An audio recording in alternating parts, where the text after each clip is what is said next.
but what will Britain's business community be looking for in the Chancellor's budget? Well, for more analysis, I'm joined from the London Stock Exchange by Philip Bowman, Chief Executive at Smiths Group. Thank you so much for joining us. Now, you also reported figures today, and I wanted to get on some of the headlines that we had from you earlier on, saying that actually you're confident to meet full-year goals, but business and making business in this country must have been more difficult in the last 3 months than in the last 2 years.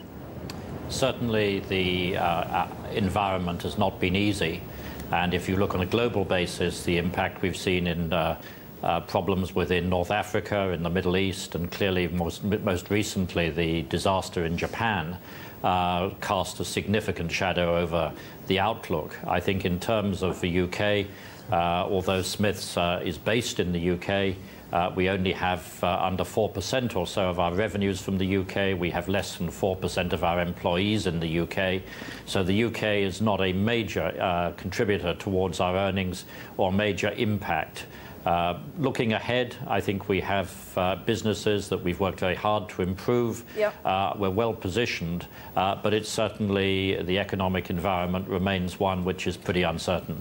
So why not move your tax residence elsewhere if you actually do so little in terms of UK revenue, and how closely will you be watching today's budget to actually give you an indication of what you should do in terms of, tax residence? I think we've said on a number of occasions it's an area that the board continues to monitor. We noted the observations that were made towards the end of last year by the Chancellor of potential changes to the Controlled Foreign Companies legislation. Clearly, both myself and I'm sure all of our board will be looking today very closely at what occurs.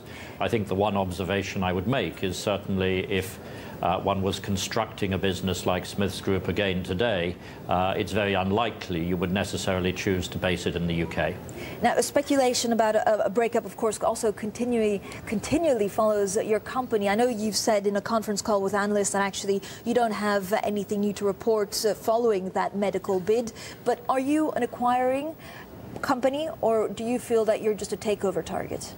I think you can't operate as a business simply sitting back and saying you're a takeover target. We have some very, very good quality businesses, whether that's in the detection space, whether it's in the oil sector with John Crane, whether it's medical. What we've been seeking to do is progressively drive up return on capital, drive up margins, improve profitability, and to strengthen those businesses by investing for the future in research and development, in more sales and marketing, but also by making bolt-on acquisitions. And over the past 3 years, we've made about 15 or so of those acquisitions. The biggest last year was Interconnect Devices. And are you looking for more acquisitions, targeted acquisitions, and what kind of companies would you be looking at? I think we've said consistently that we're looking for more bolt-on acquisitions.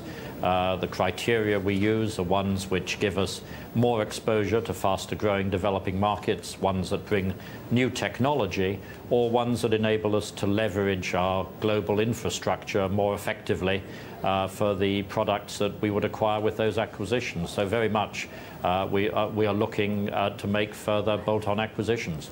Philip Bowman, thank you so much for joining us.